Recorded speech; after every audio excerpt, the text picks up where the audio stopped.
So today we will be talking about how we can calculate bulk modulus and lattice constant with the help of ELK code by employing equation of state fitting. So I hope you remember in previous lecture we saw for the case of aluminium how we can calculate energy for different values of lattice constant, and this was our data which was in ea.dat. So that is how the data is looking like. I hope you all are okay with the XM Grace. It's a open source plotting software which works on Linux as well as on Windows. So I'm not talking much about XM Grace here. Well, so these are the points. These are giving you the value of energy for different values of lattice constant.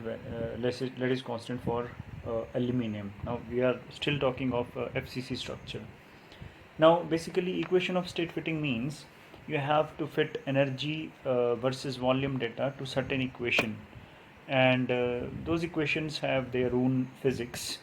I'm not going to talk in detail about that right now, maybe in some later lectures where we will be talking on theoretical aspects of what we're doing here. We may talk about equation of states and their detailed description, but here, since we are focusing on hands-on understanding of the ELK code or any DFT based code, so presently we are focusing on ELK code. So here I will be teaching you how we can fit any equation of state, and how to get input data for that, how to get that equation of state, all those things. So basically the best way to or the simplest way to fit data maybe to fit this equation to a parabola. So you have a minima, you have to basically what we are trying to do with the help of equation of state fitting is we are trying to locate where does the actual minima lie on this curve. uh, Practically, I mean, we have to do infinite many calculations for E versus A to locate that minima with on this curve, so that we can tell, okay, what should be the lattice constant, because lattice constant will be the value for which the energy is overall lowest. But we can't practically afford to do infinite many calculations, and of course there may be limitations with the accuracy of the code as well when we go down and down to the very small energy changes near the actual lattice constant. So to get rid of that or to deal with this situation, what we do is we do equation do fit this data to the certain equation of state, so for that, what is recommended is that, okay, your energy versus volume data should be close to the minima, and moreover, you should have a maximum number of points, or you should try to get as close data points as you can afford to do the calculations. So here this seems okay, producing the pattern reasonably well, but still I would like to insert some points. Maybe in the steps of 0.1 Bohr will be fine. So recently the data, I mean, at present this data is having a step size of, I think, zero point 0.1. Yeah, this was done for 7, 7.1, 7.2, 7.3 is missing, I think, here. 7.5 is missing, so I'll be doing certain more calculations. So okay, that's quite simple. I just have to open this now. 7.3 uh, okay, let me see if I have this data. No, 7.3 is missing. So this is just a quick small calculation, so we can get the total energy. This all has been done in the previous lecture, so I'm not repeating this. I am trying to make these videos like a real-time demonstration, so that, I mean, you could get an idea of how much time it takes, how practically I do it. So please forgive me if these videos are going to be a little longer and you may find them boring at times. But anyway, let's get one more value now for 7.5. So elk, let me open a new tab, ea.dat, so that I could know, okay, where I need to put the value. So now 7.50, the calculation has been done. So I just have to paste this. Oh, sorry, 7.5 has to be here, right? Not here. Now 7.0345. I don't know, I did something wrong, maybe. Then I have to, maybe we can do one more calculation for 7.7. So just simple, let us change the lattice constant to 7.7 Bohr, and yes, here it is. This is the total energy for 7.7. Let's put it here. So okay, this is 7.70. Now you can see the plot. That may look little more beautiful now, because now the curve has been smoothened a little because we have got more data points. Fine. Oh, why that 7.7 didn't come? Let me check.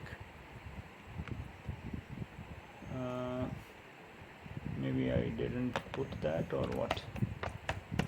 ea.dat 7.7. Yes, it is already there. Maybe okay, that is for 7.9. Correct.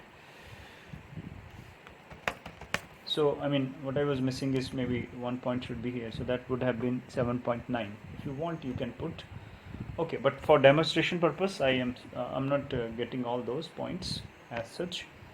Now let me close this. What we need is, for fitting of equation of state, let me show you what to do. So you have to go back to the folder. You have to come out of examples folder. Here you will find out SRC folder for elk. I hope you remember that well. Here there is one more folder called EOS. This folder talks about equation of state. If you type PWD here, you may find out, okay, here is the location of that EOS. So it is within SRC. There is one more folder called EOS. You would be seeing it somewhere here. So blue colored folder it would be. They are put alphabetically. So yes, here it is. So this is that EOS folder. Fine.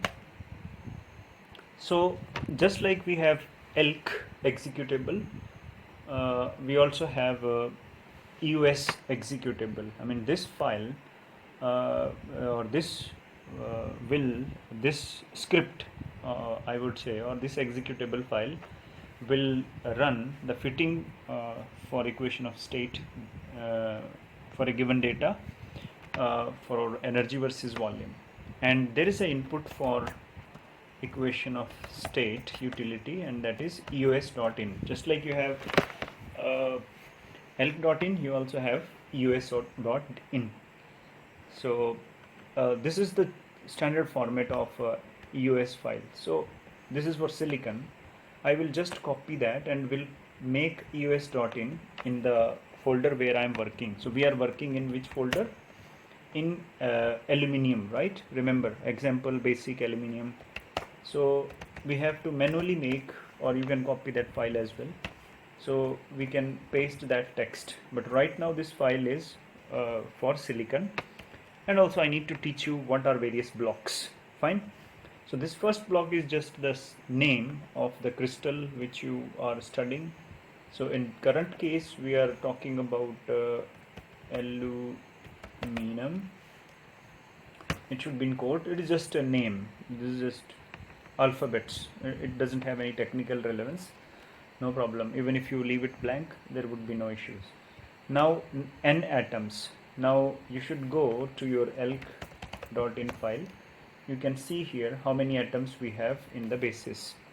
So we have only one atom. So we have to put in EOS an atom to be 1 here. Now EOS type. Now the question is, okay, what is this number?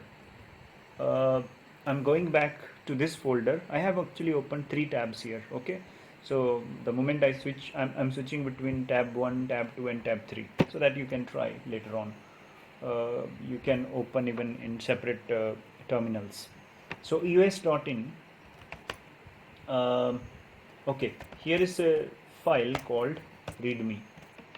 So this is the file which describes what are various parameters in the EOS input file.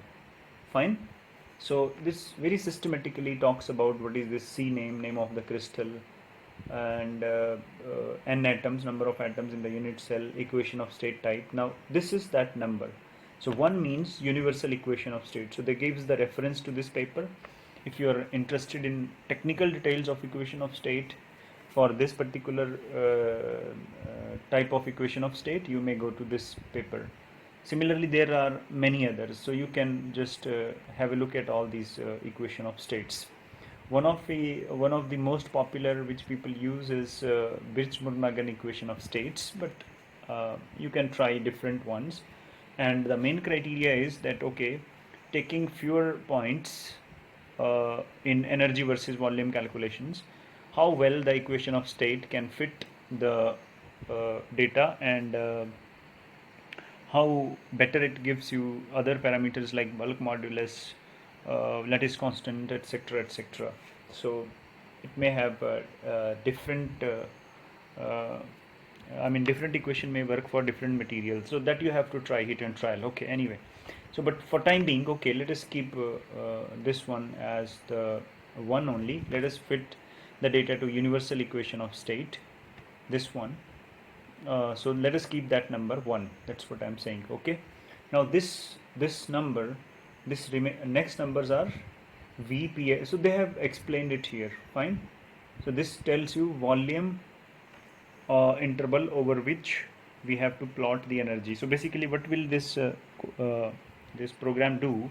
This will fit equation of state, and then it will get energy versus volume data out of that fitting. Now, what does this points VPLT1 and VPLT2 tell? They tells you about the interval of the volume in over which we have to get the energy versus volume data from that equation of state. Now, because we have some equation and there are certain parameters, when you will be putting that data into that equation, then you can interpolate the data in between those points, interpolate as well as extrapolate. So this task is done with the help of these numbers. I mean, this tells you the range over which the data has to be extrapolated or interpolated. And this third number tells you number of points which have to appear between say initial volume of say 140 what you can call 140 Bohr cube and 450 Bohr cube. Fine. And what is this next number is NEVPT, means this data here, this data is actually giving you volume versus energy. So that's what we actually need. So as of now we have lattice constant versus energy. We have to get volume versus energy. I'll tell you how to get that. But okay, now this data is for silicon as of now, because we have just copied the example file and pasted it in the aluminium folder. But we have to now replace this data with the data for aluminium, and this is not necessarily to be 8. You can take any number of points, 8, 10, 15, 20, 3. I mean, this would be too small, so you should prefer as many points as you can afford, and those points should also be close to the energy minima. I mean, they should be as close to the energy minima as possible to get a reasonably good value of lattice constant and other parameters. Okay, so let us now try to get the data. Let me close this file. So I'm closing this eos.in. It is not as of complete for aluminium. So when you open info.out, you can find out value of volume written here. So this is unit cell volume, and this corresponds to the lattice constant of 7.7. I think we did last calculation was for 7.7 or so. That's double of this. So 3.85. You can check, right? So, oh, sorry, 3.85 into 2, because that was A by 2. So this is 7.7, correct? So this is the unit cell volume. So what you should have done is that you should have taken this cell volume as well and put that in a separate file, maybe called ev.dat, but this we have not done. So this is what we already have. Now there's not that's not a big problem. What we can do is one thing is we can okay, get, because this is a cubic structure, so what we can do is we can try to check, okay, how does that number come out to be 114. So we are taking 7.7, so this should be a cube, right? Volume is a cube because this is a cubic structure. Oh, what I did, sorry, 7.7 raised to the power 3. So this should come out to be 456 point something. But if you see that info.out, this number is not 456 point something. This is 114 point something, because we are not dealing with the conventional cell. A cube is the volume of the conventional cell. What is the volume of primitive cell is divided by 4, because in FCC you have 4 lattice points in a conventional unit cell. I hope you would have done this in your solid state physics course, maybe in the beginning when you were studying about crystals. Fine. So that's this number, 114.13325, exactly the same, correct? So that's what we need to put. We have to put the volume of the unit cell which we are using, not the volume of conventional or any other cell. So the volume of the cell which we are using is automatically calculated in L code, and it is printed in info.out. But still, you can try to do some exercise at your own level. This is a simple structure, so we can get from A. What is the volume of unit cell in that case? It is A cube by 4, right? It is A cube by 4. This is volume of the primitive cell, rather, because we are using primitive cell. So now one way is, okay, I convert all these numbers manually and then get E versus V. So that's one way, but what I do is I try to take help of XM Grace. This is also a helpful tool. So this is E versus, this is energy versus A. So let me save this separately, this file separately as ev.dat, but this will overwrite, this will make a lot of changes in that file, but that's okay. Now let us go to data and convert X. So energy has to be as such, because we need E versus V. It is E versus A. So what I have to do is I have to change x-axis of this plot. So the transformation is, this may not be visible to you, this is actually x. So I selected the data, this is graph 0. So I am saying, okay, axis of my graph is equal to x cube, x cap 3 divided by 4. To avoid any confusion, I can do this, okay? Except now this x-axis now has been changed to volume. So now this is actually the energy versus volume data. Let me save this, close this. If you see this file now, which we just now created, oh, you will see a lot of text written here, but the data is, because this is the format of XM Grace, the data is sitting in the last. So these last few lines are containing our energy versus volume data. What I can do is I can just copy this and paste it into another fresh file, or in, let us paste it in eos.in. That's a better idea. So let us delete that data which was actually for silicon. Let me delete that and now paste energy versus volume. This is now energy versus volume corresponding to aluminium. Now we need to count how many data points we have. 1, 2, 3, 4, 5, 6, 7, 8, 9, 10. So here we need to change this number to 10. That's it. So now we are ready to, oh, there is also one thing which we need to take care, the volume range. So this, now in this case the volume is varying from 85.75 to 128. So we may be interested in looking the data in same range, say maybe from 80.0 to say all the way up to 140.0, maybe 1000 points in between. That's all up to you, what you want. And how to run this? Now again, we have to recall this command. This is a separate folder now, okay, where EOS is existing, this one. So what you can do is, one way is, we can paste this file, this executable file, in your bin folder for all time easily availability, so that you can in any folder recall this, or you have to mention that complicated path about which we talked in the first lecture. I'm not repeating all that. So what I do is, I have already done this, but you can do it, sudo eos/bin.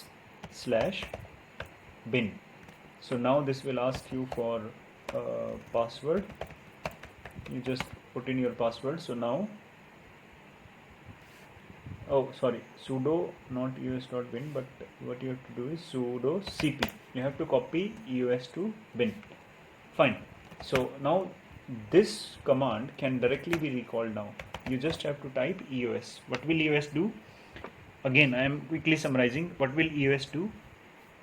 So to fit equation of state, I had to do energy versus lattice constant calculation. From that, we had to extract energy versus volume data.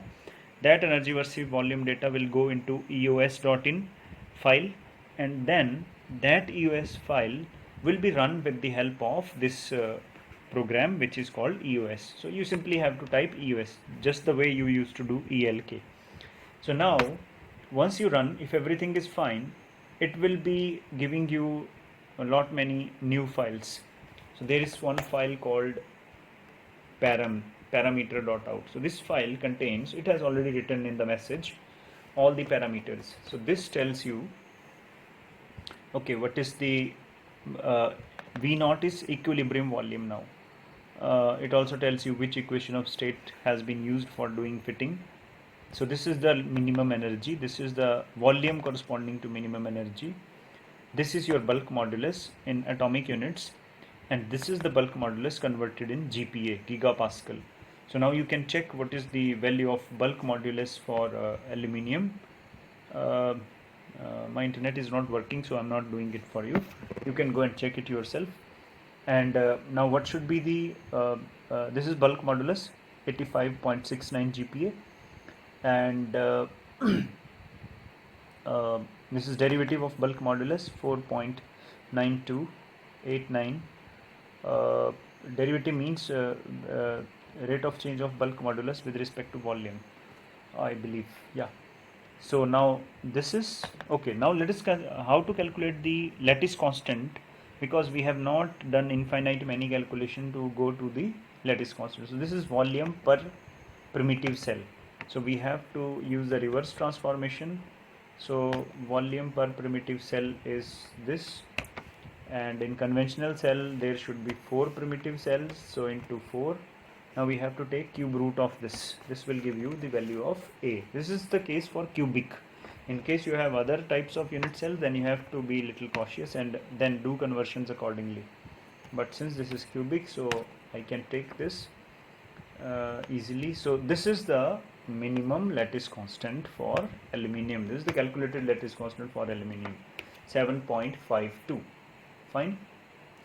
And there are other files as well you may be interested in, energy versus volume per atom, data points. So this is E versus B. This is that interpolated thing, XM Grace. If I plot this file, so this is that interpolated thing. We had opted for initial volume, final volume, so from 80 to 140. So this gives that plot, and it has total 1000 data points. So this is interpolated energy versus volume data. So this has 1000 data points in this. So you can get inter as well as extrapolated data for energy versus volume. So this is how you can calculate bulk modulus, ground state lattice constant, and various energy versus volume. There are many other things. You have oh sorry. So this message you have to keep safe. I mean, it has pressure versus volume data as well. It gives you okay, there are two sets. One is for data points, which belongs to our calculations. Other is interpolated. So this is, I mean, if you plot these two together, you can see the line will be going along these points. Fine. Then you can find out enthalpy versus pressure. So all those, I believe, basic thermodynamic related quantities can be obtained from the these calculations with the help of ELK code. So this provides you very valuable information regarding equation of state and other energy versus volume related data. So with this, I hope this session is useful. Thank you very much.